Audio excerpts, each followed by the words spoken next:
कि आप सबके बीच आई भारत सम्राट मिशन गायक झारखंड से हम तमाम कलाकार बंधु के बीच बहुजन समाज के एक करे खातिर एक गीत पेश कर रहल बानी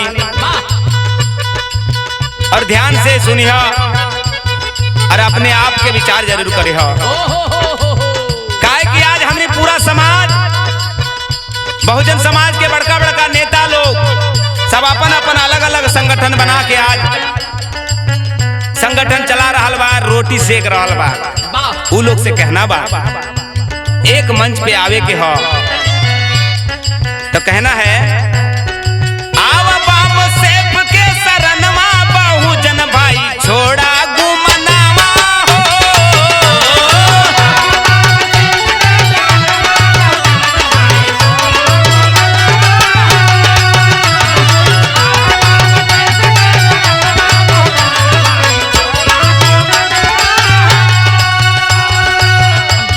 अरे मानो में सराम के कहनवा बहुजन भाई छोड़ा गुमनावा हो।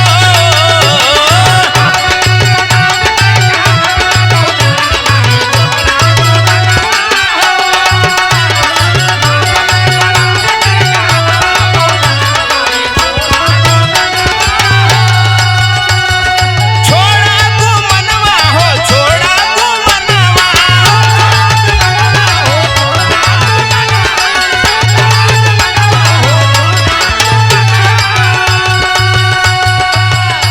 चाहे चंद्रशेखर आजाद रावण हो, मोहन कुमार मौर्य जी हो, राजेंद्र पाल गौतम जी हो, तमाम जितने भी हमारे आंदोलनकारी हो, सबसे निवेदन है कि आप लोग एक मंच पे हो जाइए और अगर अपने शासन सत्ता को वापस लाना है, अपने राजपाट को पाना है तो निस्वार्थ भाव से एक मंच पे होकर के काम करना होगा। नहीं तो ऐसी दुर्दशा होगी, आप लोगों के वजह से भी हमारा बहुजन समाज भटक रहा है। इस बात को समझिए कि आव बाम सेफ के शरणवा बहुजन भाई छोड़ा गुमनावा हो।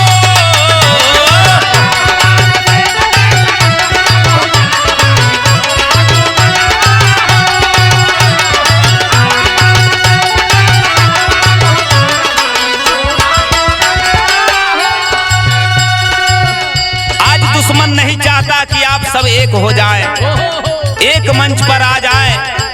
ये बात समझने की जरूरत है कि इस देश में दो ही सबसे बड़े संगठन हैं, एक है आरएसएस और दूसरा है बामसेफ। लेकिन आप लोगों ने बामसेफ को भी खंडन करने का काम किया। आप लोगों ने अलग अलग संगठन बना करके अलग अलग लड़ाई लड़ रहे हो, जिससे हमारा बहुजन समाज के लोग खुद भटक जा रहे हैं। उन्हें विश्वास नहीं होता कि कौन सा संगठन सही है और कौन सा गलत है। इसलिए कहना है दुश्मन कैले बाटे जंग के तैयारी,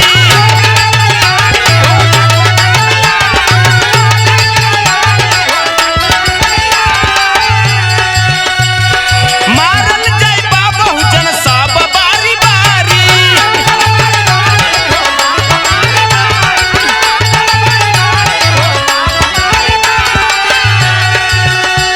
अरे भइल बाटे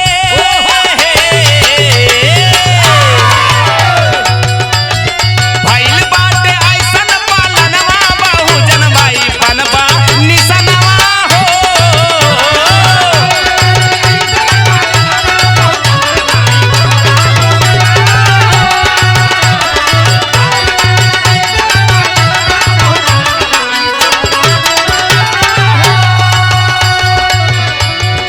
आज आप सब अलग अलग संगठन बनाए हुए हो,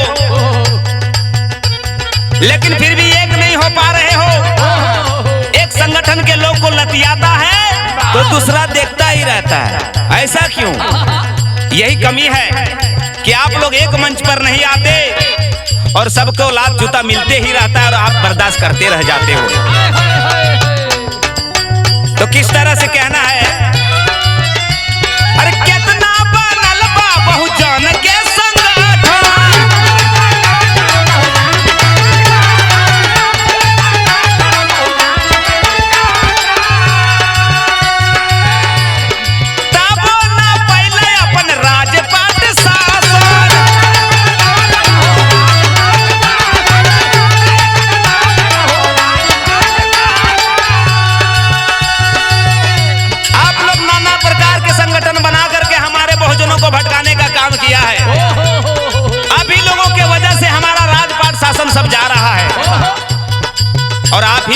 वजह से आप लोगों के सामने ही, आंखों के सामने ही संविधान को रौंदा जा रहा है, खत्म किया जा रहा है। लेकिन आप लोग सिर्फ अपना रोटी सेकने का काम करते हो, एक दूसरे की बुराई करने का काम करते हो।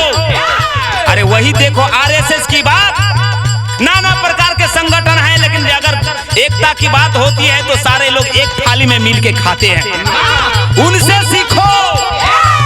लेकिन आप लोग एक दूसरे का पैर खींचने का काम करते हो। अरे मेटल जाता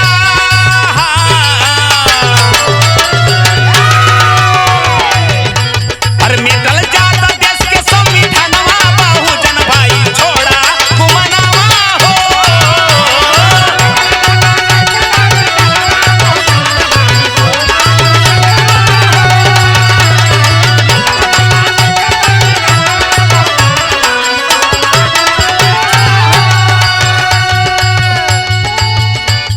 हमने देखा है कि वामन मेश्राम साहब का बहुत से संगठन लोग बुराई करते हैं।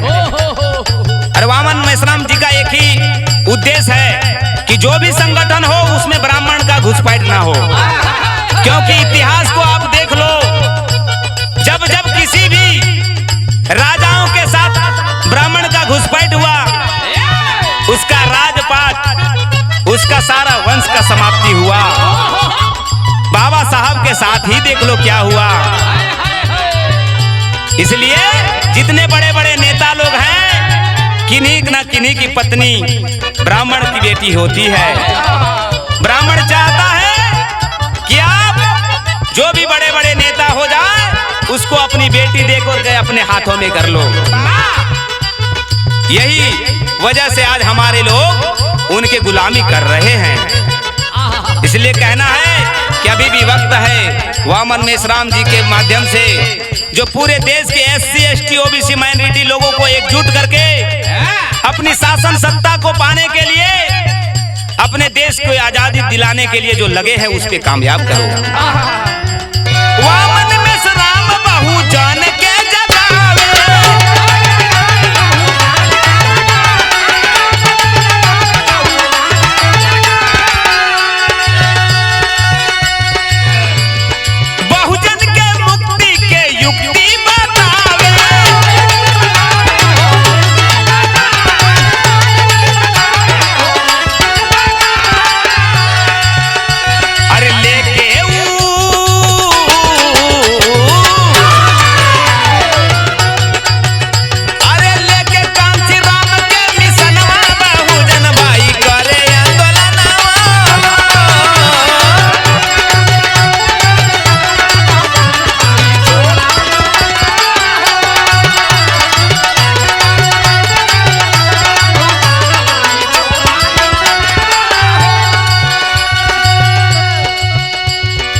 अभी भी वक्त है, आप लोग एक हो जाइए।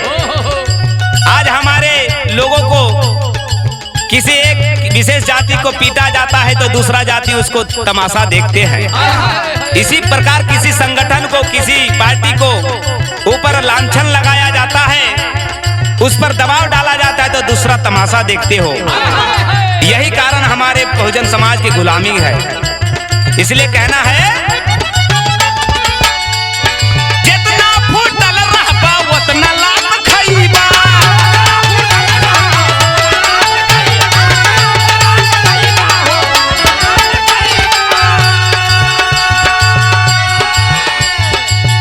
लात खाए से बचे के अगर उपाय हो, राजपाट वापिस पावे के उपाय हो, तो एक ही विकल्प है, वाम सेफ संगठन।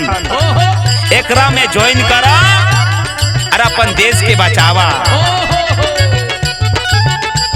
अरे वाम सेफ संगठन से राजपाट पाईबा।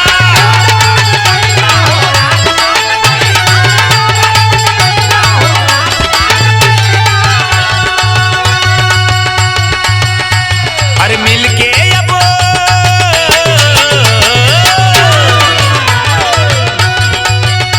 अरे मिलके अब कर आंदोलन, बहुजन भाई छोड़ा गुमनावा हो।